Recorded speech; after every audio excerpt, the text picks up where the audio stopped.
What is the scariest event that you have been through? Walking in on my father strangling my mother in the living room after violently raping her and beating her almost into unconsciousness. Both were naked, so that was especially pleasant. I was 14 and had been at my friend's, and they'd been divorced for several years. Apparently he was freaking her around on child support again, and he'd blackmailed her. He'd give her money, but only if she had sex with him. I ended up having to shoot him. Normally when he was beating her, I could just go next door to my aunt's and she could get him to stop, but I wasn't sure my mom would have been alive by the time I got the aunt over. Had it been one of the guns I was used to, I would have gotten him in the back as I'd intended, but the closest one. You didn't all have several guns just hanging around the house? No, just my hillbilly family was an older gun I'd never used before, and I ended up shooting him the thigh. He didn't die, unfortunately, but not for lack of trying. I beat the daylights out of him with a broom. It was the closest thing I could grab, alright, until my aunt, who heard the shot, stopped me. It sounds really crappy, but not shooting him again is probably one of my biggest regrets in life. That man he is dead now, thankfully, was a freaking monster. If your own kid had to put you down, you probably should undo your existence. Livent.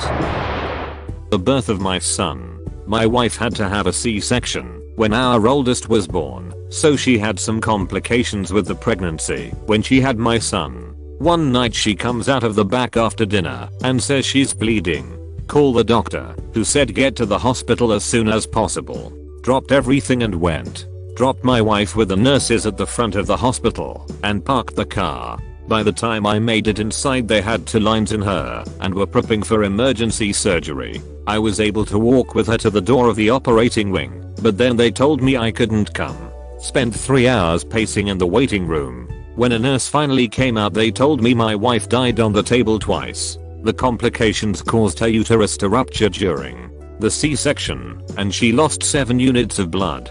They more or less had her stabilized after removing her uterus, and she was in the ICU recovery. Still couldn't see her. Asked about my son. He inhaled a mouthful of amniotic fluid on his way out and was in the NICU under observation. A couple of more hours and they finally let me see my wife because she was partially awake and screaming for me. She spent 2 days in ICU, 4 in trauma recovery, and 5 in inpatient while she stabilized. My son was okay after 4 days in NICU. Her doctor told us flat out the trauma her body went through was equal to being hit by a train. All in all, she had 9 units of whole blood, 8 units of plasma, and 5 units of platelets transfused before she finally stabilized. Saw the doctor last year as a customer at my work. I walked over and gave her the biggest hug in the world and thanked her again for giving me my wife back. I will never forget her and will always be thankful for that amazing woman. Dude, go hug your oldest and wife for me. That's some crap. I do as much as I can. So this one's straight up weird, but it's true. I had gotten my very first apartment back in 2006. It was a 1-bedroom upstairs with a side entrance that had steps leading up to my door. You had to walk through 2 doors to access it, a private entrance if you will. Anyway, I was living alone for 6 months before my fiance moved in, was working 2 jobs to maintain rent etc. Started noticing my door Tommy entrance would be left open despite being locked. The apartment also had a basement area carpeted that served as a laundry/storage room. About 3 months into living there, I kept hearing footsteps at night. I couldn't explain. I'd be woken up by the door creaking slowly etc. I thought I was just being paranoid until one night I looked out my window and saw a lady standing in the parking lot staring at my window. I thought nothing of it, like maybe she was looking for the person downstairs or whatever. Well, long story short, my landlord never changed the locks or gave me an updated key. This woman was the prior resident. I woke up one night to grab a Gatorade to rehydrate, went out. If freaking nowhere, someone sprints past me from the kitchen, shoulder checks me and bolts downstairs. Now I had no camera, no footage, so I didn't call the police, but I immediately called my landlord and demanded the locks get changed. I explained what happened and he apologized profusely and even sent me a $50 gas card and $100 off my rent next month. Locksmith came next morning whilst at work. Landlord left a note explaining this. Remember that side door downstairs I told you about that leads to a laundry room? I kept hearing sounds beneath me like closets opening or whatever. Well, that prior tenant, a 29-year-old woman, was actually living downstairs and had been sneaking into my apartment with her then working key every night, stealing my food or even sitting in my couch. Dead serious. I found this out because the landlord found her in a storage closet. She tried running past him and he tackles her to the ground. She was the one who got spooked when I woke suddenly and shoved me to conceal who she was. Scariest crap ever. Man, this made my skin crawl. Even though she wasn't there to hurt you, so creepy to think of someone sitting in your apartment in the dark as you slept each night. No thank you. That's like the movie Parasite. Not so much a jumpscare type of horror, more like a psychological horror of someone obsessed watching you and living in your house. While driving down the freeway with my friends, we were clipped by a car changing lanes. We were sent into a spin and ended up in the fast lane facing the wrong direction. I was in the back seat and still remember the sight of the cars coming to a sudden brake to prevent us from being in a head-on crash. I was actually in something very similar to this, was clipped on the back bumper, sent spinning into head-on traffic, and was hit head-on on top of a hill. My sister passed away in the passenger seat, while I woke up outside of the car laying on the side of the road with all of my front teeth knocked out and a broken femur and jaw. The lady who hit us head on had internal bleeding, and the man who clipped our bumper actually refused treatment and later killed himself because he was wasted behind the wheel and killed a 15-year-old girl. Thank you all so much. I'm doing a lot better all around. Took so long to finally feel okay and feel like I deserved anything good. I've always known it wasn't my fault, but there's always still a big part of me that feels totally responsible for everything that happened to all those people that day. I've told this story on Reddit before. I was home alone age 12, playing video games in our garage turned chill area. Hear my brother calling out for me from the attic, repeatedly. Go up the ladder, and mind you, he sounds panicked. After I get up there, I locate his voice to a box and it's just a yak back. I figure he must have pre-recorded and it was malfunctioning. Then I feel this sense of dread, like I'm about to die, and the light bulb popped. Almost broke my leg getting out of there. Sat out in the driveway till my parents got home. My brother swears to this day he didn't remember recording that. I mean, it's all easily explainable coincidences, I'm sure, but that's the most terrified I've been. And I've been held at gunpoint in a gas station. And I've been held at gunpoint in a gas station. That was casual, haha. You haven't been held at gunpoint? Thought we all have had that experience. Saving a woman's life. I was walking past my building's pool on the way home from the parkade when a guy flagged me down and yelled, "I think she's drowning."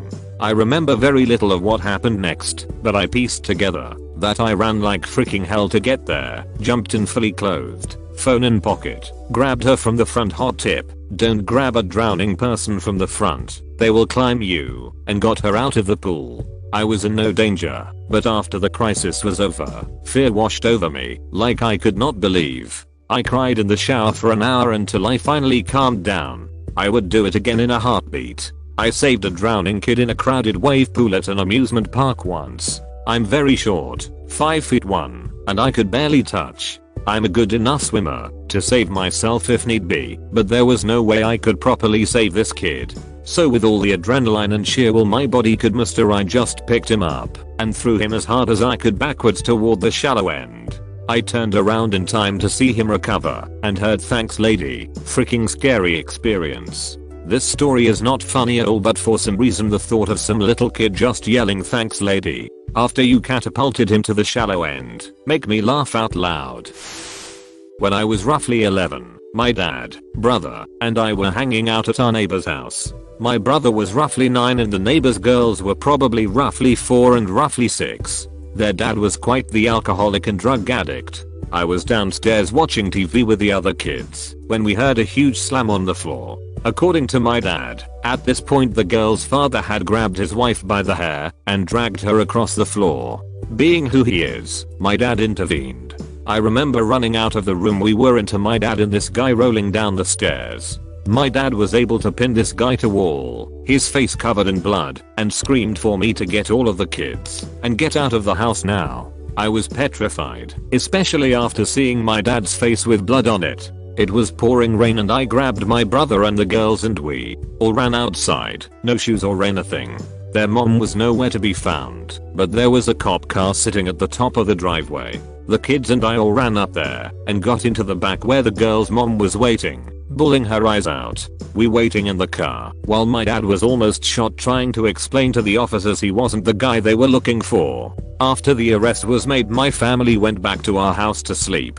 Around 2 AM my dad woke my brother and I up saying that we needed to go because our neighbor was released from the wasted tank. We all then jumped in the car and drove to my grandparents' house about 2 hours away. We moved after that, only going back to the house for our belongings. Not much compared to some of these other stories, but was a lot of 11-year-old me to handle. In front of kids that one guy should be embarrassed. Also gonna ask something probably stupid, but you have an answer, so how does a decent sized family just get up and move houses at such a fast pace? Some family friends got wind of a plot to steal their eldest daughter. They straight up left work separately, grabbed their kids from school, and the wife and kids left the country, crossing at separate checkpoints to avoid detection. They didn't go home for clothes or even to pick up their dog.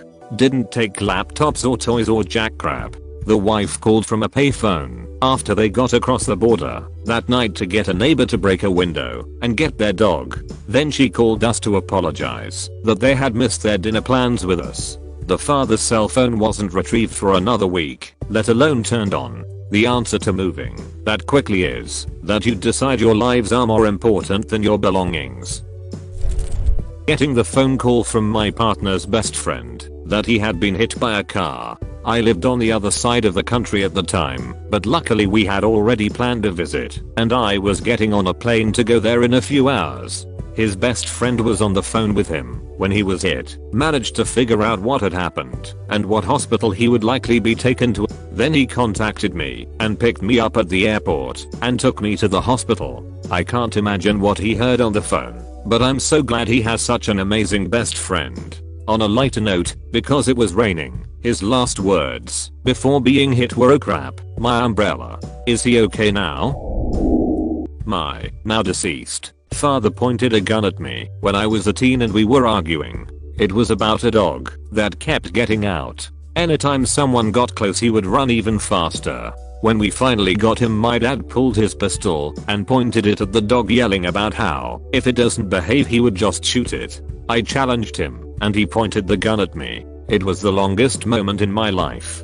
On the bright side, as a 120-pound woman I've never been more scared of any man than him. I'm sorry, but frick your dad. I'm pretty sure necrophilia is illegal.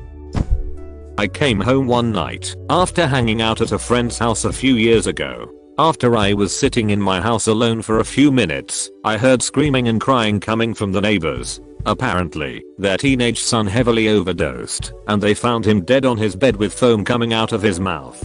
The ambulance came, and he was pronounced dead at the scene. I didn't know my neighbors very well, but it was a pretty chilling experience. How tragic for them. A parent's worst nightmare.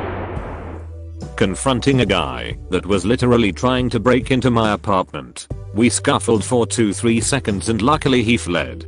People don't realize, but most burglars will flee when confronted. They like easy targets and no struggle. Easy to say, tough to do. I just always assumed robbers had guns like 100% of the time.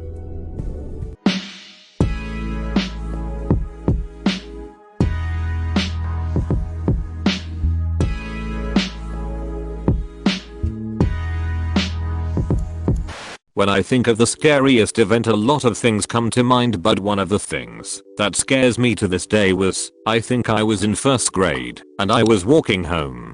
My family and I lived in an apartment, so my bus would drop us off, and we'd have to walk to our apartments from there. So I had gone into the building from the most convenient door and I climbed the stairs to the second floor, my floor. I had to cross to the other side, but as I was doing that, the door opened to this old man. Out of nowhere he started talking to me, asking me if I liked fries and asking me if I wanted to come inside his apartment to have some.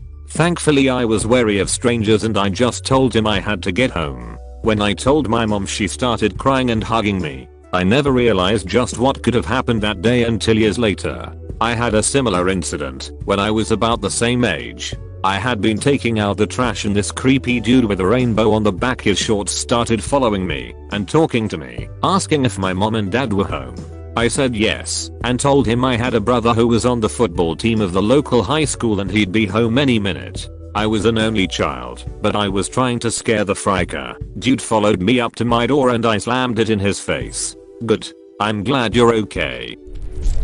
As a kid, I made a makeshift zipline between two trees in my yard with some rope and an old shirt. I went to go across it just after the sunset one summer night and my shirt was caught on a broken off branch from behind and started choking me. I thought I was as good as dead because I couldn't yell very loud due to being choked. I held onto the zipline shirt for dear life when I saw one of my older brother's friends walking down the sidewalk. He saw me hanging and got my shirt off the branch. I have another good one.